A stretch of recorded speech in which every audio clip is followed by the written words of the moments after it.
again, just kind of showing you an example of this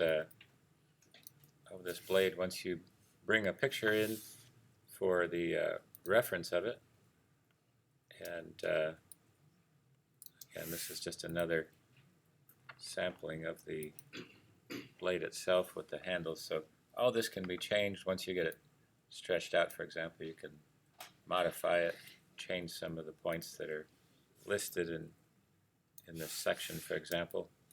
So you can grab those and extrapolate those. So just by taking the direct selection, you can grab that grouping of points and moving it down, or just grab two of them to tighten that area up.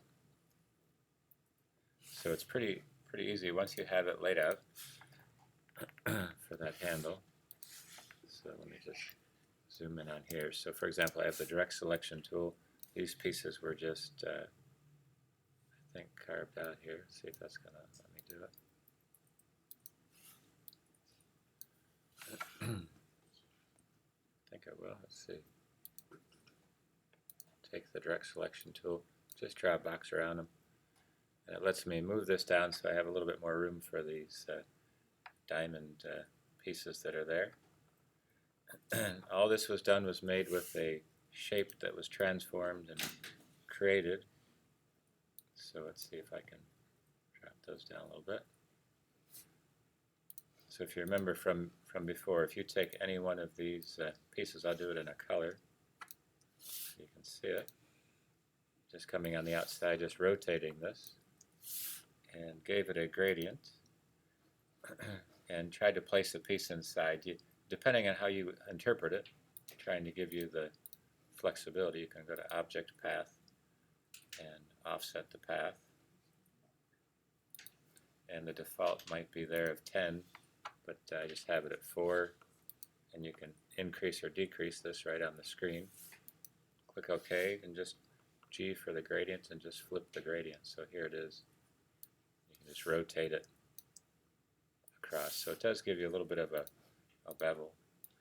So you can do this by hand. I can just option and drag this across if I wanted to, and duplicate them across. Just show you real quickly how that is. And do the option for this one. And that'll give me an array. This is an older way to do it. So that's one way to do it. The other one is to just use the effect with the transform. And this way you can always go back and modify it as a whole group, and they stay together until you expand them. So just by clicking on the preview and one copy, and just kind of moving this across and down, depending on the arrow keys. So it's a little tricky trying to figure out which one to grab at first. So that's this one, so it might take a little monkeying around there, but that's one of them. And the reason you do one is so it doesn't exhaust the whole overriding space. So here it is again, transform. Ask you again, let's see if this is going to do it. So just indicate one copy here. So that's pretty close visually. You can always adjust it and then increase this. So that's just the numerical piece, and they're all connected to this one initial square there. So when you move this one, they all move together. So you may remember this from before. And the transforming preview, just give you one copy to take a look at it. And hopefully you get in the right box to do that. This way they will go in a succession. So that'll give you a pattern, and that'll give you this selection. So they're all connected to this piece, and depending on what you do to them, you can make inside a selection as well. So here you can change them like that. It's grabbing it from that piece. They're all still connected to this character. And so I'm just going to put a copy over to the side, come back to this one, and again, once this is, whatever is manipulated in here will show up on the others. So if I take the gradient, for example, and change something here, it updates them all. So the other way doesn't allow you to do that. So the two variations, this is pretty nice. But once you expand it, that's why I made a copy, then all those are changed. Nothing's connected. And now I can treat them as an entire shape like that. So some of them, they're still grouped together. So I'm going to keep them grouped together just so I can manipulate this part to make this pattern. And I just put a section behind it. So I just take a rectangle tool, just Command Option in the bracket, just place this behind it. And see if I can't match up here. So just to give it a gradient that's behind this, or here's the gradient and I can edit it right online here.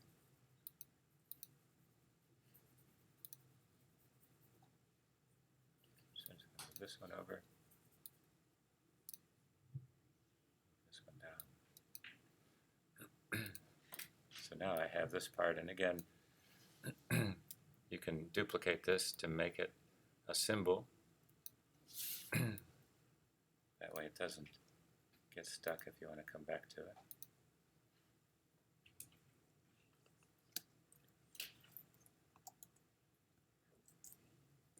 Okay, and now I just go back to this image. So once it's done as a 3D model, then you just have to go back into the appearance in order to edit. So previewing it with this. And depending on the lighting system that you have, remember you can adjust the light and intensity and everything from here too for this part. Changes that. So now I'm just going to go to the map art, and it now has 16 sides. It's climbing up its wall here. So that's there, and it's going to go one and then 3 more pieces inside there until it gets to where I need. And now I can just come back and place this on there. So it's giving me that section. It's relatively large. Let's see if I can shrink it down a little bit. Might distort it just a little bit. Oh, that's okay. And just hit slower on this one. And just hit OK. Okay, so you have a couple ways on how this can work, and that's just characteristic on the shading that's inside of that.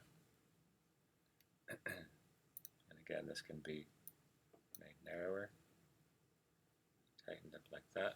This was the blade, but you can see that section to it.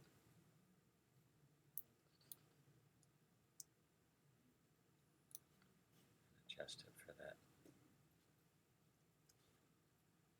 So the blade was just drawn and extruded in 3D. This one was drawn on. So just take this. Just kind of shift keying it up here. Down here. Taking a look at the curvature of this part.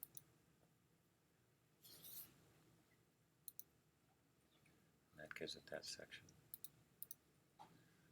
This has a shaded piece that's pretty obvious, so all I'm going to do is take this section and copy it, and just go to Edit, Paste in Place, so it puts a copy right on top of it, and just go way outside the form to make this shape. So I have this one, and this particular one, I'll give it a color so you can see it. So this one and this two selected with the Pathfinder, and top to bottom gives it that color and also gives it that shadow. So it makes the blade have that section. And then just bring these both to the front, and it has that curve right in there. So I'm not too happy with that piece of the gradient, so I can always go back and edit that and make it darker, lighter, or check the gradients behind it to see it's holding its shadow. And then the only thing you have to do is make sure that you group these together so they move at the same time. Together like that. And if I did rotate this at all, the only bad part is that this part of the blade, the knife, the razor part won't transfer with it. So you're kind of stuck with it. Okay.